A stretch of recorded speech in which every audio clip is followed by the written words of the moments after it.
आपकी इनरोलमेंट जब आप यूके पहुंच जाते हैं तो ये यूनिवर्सिटी की एक ऐसी रिक्वायरमेंट है जिसको कंप्लीट किए बगैर आप अपनी क्लासेस स्टार्ट नहीं कर सकते। आप अपना प्रोसेस स्टार्ट नहीं कर सकते और आपका जो स्टेक है, जो वीज़ा आपका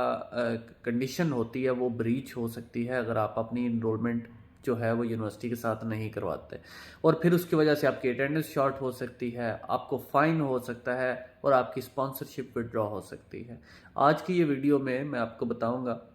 कि अगर आप इनरोलमेंट या अपनी फ़ी इन टाइम पे नहीं करते तो आपके लिए कौन सी मुश्किलात को आपको सामना करना पड़ सकता है, और जो रिसेंटली एक स्टूडेंट को फेस करनी पड़ रही है उसकी मैं आपको एग्जांपल भी दे देता हूँ, और उसमें आपको उसके स्क्रीनशॉट भी आपको स्क्रीन पे नज़र आ जाएंगे कि उसके यूनिवर्सिटी क्या कह रही है। लंदन साउथ बैंक यूनिवर्सिटी का स्टूडेंट है और उसकी यूनिवर्सिटी ने उसको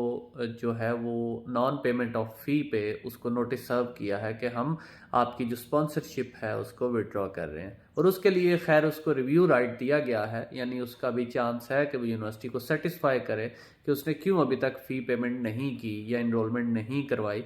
तो अगर वो सेटिस्फाई कर लेता है तो देन यूनिवर्सिटी उसको स्पॉन्सरशिप जो है वो विड्रॉ नहीं करेगी और यूकेवीआई को रिपोर्ट नहीं करेगी, और उसकी कैश विड्रॉल जो है वो स्टेटस वो अपडेट नहीं होगा। ये चीज़ जहन में रखनी है आपने कि जब आपको ये नोटिस सर्व होता है तो आपने उसको देखना है कि क्या आप उसकी कंप्लायंस कर रहे हैं या नहीं कर रहे।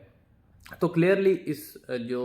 ईमेल है उसमें मेंशन है कि आपने टर्म्स एंड कंडीशन साइन किए हैं। हमें जब ऑफर आता है यूनिवर्सिटी का तो हम उसको पढ़ने की जहमत नहीं करते, हम उसमें देखते नहीं है कि हमारी कौन कौन सी कंडीशंस होंगी,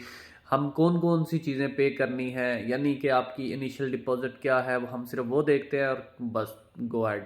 लेकिन उसकी आउटस्टैंडिंग फ़ी की इंस्टॉलमेंट क्या होंगी, किस तरह से फ़ीस हमने पे करनी है, कौन कौन से टाइम में पे करनी है, मैक्सिमम हमारे पास कितना टाइम होगा, ये सारी चीज़ें इस पर लिखी होती हैं। फिर वहाँ पे आपकी फ़ी के रिलेटेड इश्यूज़ लिखे होते हैं कि आप फ़ी इन टाइम नहीं करेंगे तो ये होगा, इनरोलमेंट नहीं करवाएंगे तो ये होगा। ये सारी टर्म्स एंड कंडीशन आप ऑलरेडी आप उसका ऑफर साइन करके भेजते हैं तो वो आप एग्रीड होते हैं कि हम ये करेंगे।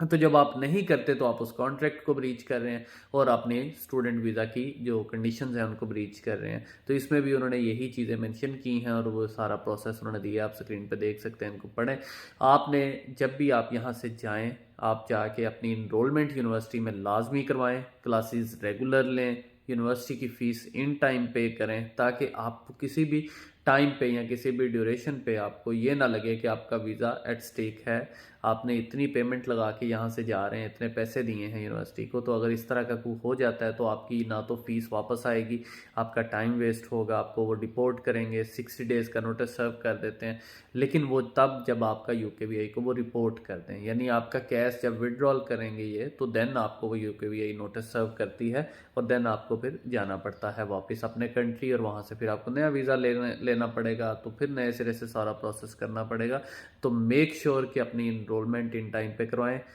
फिर अपनी फीसिस इन टाइम पे दें, यूनिवर्सिटी के साथ राब्ते में रहें, अगर फ़ीस लेट है तो उनको रीजंस बताएं, उनसे टाइम लें, यानी क्रॉसपोंडेंस आपकी लाजमी होनी चाहिए। ये नहीं कि आप मंजर से गायब हो गए फिर 6 महीने बाद आए और आप बताएं कि मैं तो ये था मसला, मुझे ये था। तो आप जो भी इश्यूज़ हैं अपनी यूनिवर्सिटी की फाइनेंस टीम के साथ, स्टूडेंट सपोर्ट सर्विसेज के साथ कांटेक्ट में रहें, अपनी चीज़ों को कंप्लीट करते रहें इन टाइम, अपने पैसे बचाएं, अपने आप को बचाएं और अपने फ्यूचर को बचाएं। Thank you so much.